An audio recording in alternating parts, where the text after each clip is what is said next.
Alright, Namor bros, we are so back. Why is that? Well, before I explain that, we are on the road to 19,000 subs, so any subscription is really appreciated. So if you like underrated champions like Namor, consider subscribing. But in Battlegrounds and any mode with a timer, there is going to be the SP3 skip button. That is so huge for characters like Namor that have such an important SP3, because the SP3 for Namor pretty much makes the champion, right? Here I activate Rex early, I go for the SP3, I press the skip button because I can do that now in Battlegrounds, and there we go. One shot with the SP2. And how back are we? Well, 33 seconds should tell you everything you have to know with Namor. And of course, not every fight will be 33 seconds, right? But it's just the fact that Namor is like guaranteed to save like 15 seconds per fight at minimum. It's just so good for Namor, because he's always had that good matchup spread. He's always had that potential, and the only issue was you just couldn't skip that diabolically long SP3.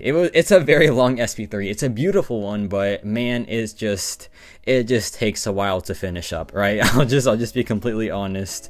But yeah, now we have Dark Phoenix here, a very fun Namor matchup. And here she's gonna drop the SP2, no big deal. I go for Rex after this, and here I drop my SP3, which we can skip. And then check this out, man. Just check this out. We go for the SP2 and we get the crit, get her into immortality. The Nova Flame is ticking, but of course Namor is the timeless champion that he is. So we have the reflection up, so we take no damage from Nova Flame while we're attacking her. And yeah, the fight is done, and thanks to his awakened ability, we didn't lose as much health as other champions do. And it was 1 minute, so pretty good stuff there. And now we have Yelena, and like I said, man, this character, he has a good matchup spread. He has really powerful potential, right? He can do every fight that you want a mutant champion to do and more. And like the more is, of course, Dark Phoenix. You have some other very surprising matchups later on in this video. And yeah, like, he has the potential. It's just that SP3, it's, like I said, it's so beautiful, but it just takes a million years to finish. And that really did make Namor just not worth using for the longest time in Battlegrounds. And I'm saying this as a Namor fan. He is my second favorite champion in this game, dude. I really like this character, obviously. And it just feels so nice to have this skip button. But here I go for the Imperious Rex, and yeah, she's an elimination, so the attack rating cap is gone, and because of that, we can just, yeah, we can just one-shot her. This character is very silly still, obviously. He's a very silly champion. And now we have this Gentle matchup. Gentle is one of the better Namor matchups, and Namor has always been a champion that just goes insane when the character he's facing is bleed immune, because whenever the opponent is bleed immune, he has a guaranteed chance to fail his bleed, so he will always get an outrage on his medium attack. So the ramp up is just so much faster, and the result is you get a fight done very quickly. But here Gentle drops the SP1 eventually, then we enter Rex, and then it is just showtime. So here we go for Rex, drop the SP3, can skip it right after. Perfect. And yeah, the unstoppable is about to trigger, but we have the unblockable to save us. We get the crit. There we go. Fight's done.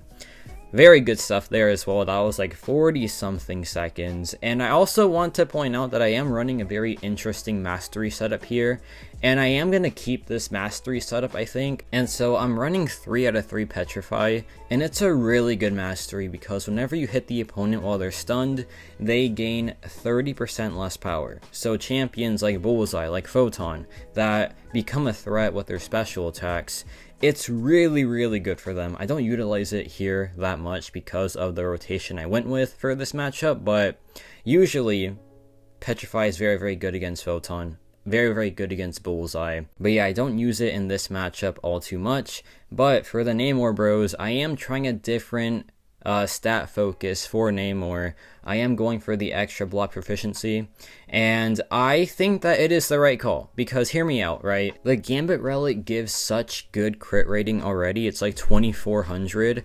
Additionally, rank 4 Namor, which you should have a rank 4 Namor obviously, even if the SP2 doesn't crit on the final hit, he still finishes the fight with his 30,000 mediums and like his turbo SP1 as well. And yeah, like his main matchups are characters that really want to brutalize your block, and like his base block proficiency isn't that bad at all, but it's still nice to be safe, especially when like with the SP3 skip, he is putting up really good fight time, so you don't have to focus your stat focus on bettering his damage, because that is covered now, for sure. It's for sure covered, trust me. But now we have this Bullseye here, and yeah, another champion that really does not like your block for some reason, so we have to just play it smart here, go for the SP3. We have 90% health, we took 1 SP1, but that's enough to finish the fight, because yeah, I'll tell you what, even if that didn't crit, he was not surviving, and that was a 40-second takedown of Bullseye. But now let's do a throwback here, and I am gonna start doing throwback portions for like all the champions that I make videos on, assuming they are of course an older character. And Namor is 2019. He is a champion that has definitely been around for a while, and he has like been given that timeless status because of his awakened ability. But what did we use that for, right? We used it for Korg back in the day. This was his main matchup. It is such a good matchup still. And yeah, if you ever see a Korg in Battlegrounds, I'll tell you what, it's gonna go by very quickly, and let's see that in action here. So here I go for the skip, go for the SP2, nice pair of crits, no crit on the SP2 finisher, but that's okay, because like I said, you have so many more chances to finish off the opponent after that SP2. And I feel like a lot of people are gonna say like, well, what if he doesn't crit at all on the SP2? And my answer is still, you have your combos with a 300% fury, you have your relic hit, you have the SP1 that has the supercharged bleeds and the potential to crit on that final hit. He has so much damage after the SP3 that it is literally impossible to not get the fight done. Like it will be done within 1 cycle. Even a Nick Fury here. And back in 2019, yeah, Namor was pretty dang sweet for Nick Fury. He was one of the more notorious counters for this character. And it's just because of his damage output, right? His raw damage output, just so good at countering his 2 lives. So here we go for the SP2, no crit, that's okay, because we go for 1 more, because why not? Then after this, we go for a stand-up combo into the SP1, then after the SP1, we do the relic, and yeah, the barrage of damage is just so much that it can handle a whole 2 lives. So pretty much Namor, after the SP3, nothing can stop him. Like absolutely nothing can stop him, and that is insane, right? His ceiling is just unreal for a Battlegrounds type of health pool. And now we have Kilmonger, another very popular Namor fight back in the day. This one, yeah, a really cool one. I think back when like Namor first came out, the Korg matchup was a bit more popular because Korg was bleed immune, so you had that extra ramp up. But this is still a very good matchup for Namor. There is the crit res, but I will keep on saying it, his damage output just cannot be countered. It just cannot be stopped, right? Even if crit res is a factor, you just cannot stop his barrage of damage, because it starts with the SP2, we can go for a combo into the SP1, then after that we can go for the relic into 1 more combo, even like 3 more combos really, because that fury duration is just absurd, and like you just cannot stop this champion's damage.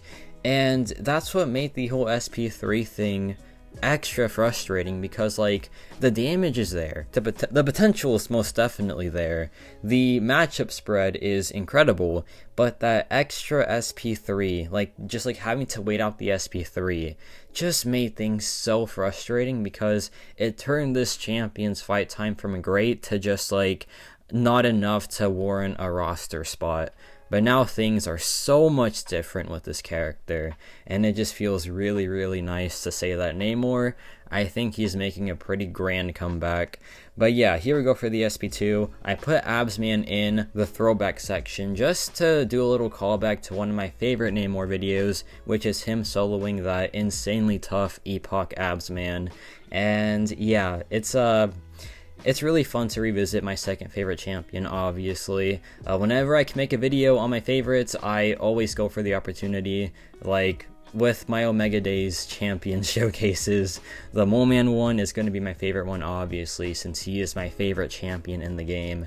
And talking about Namor today, hey, it really brightened my spirit, so that's really, really cool. I still love this champion so much. He is still my second favorite champion through and through. And I think that his potential is looking really, really solid for the future, and I'm very, very excited to keep on posting about Namor. And yeah, let me know your thoughts on 7-star Namor. Are you a part of the Namor squad now? It's the best club to join, really. And yeah, that's about it for me.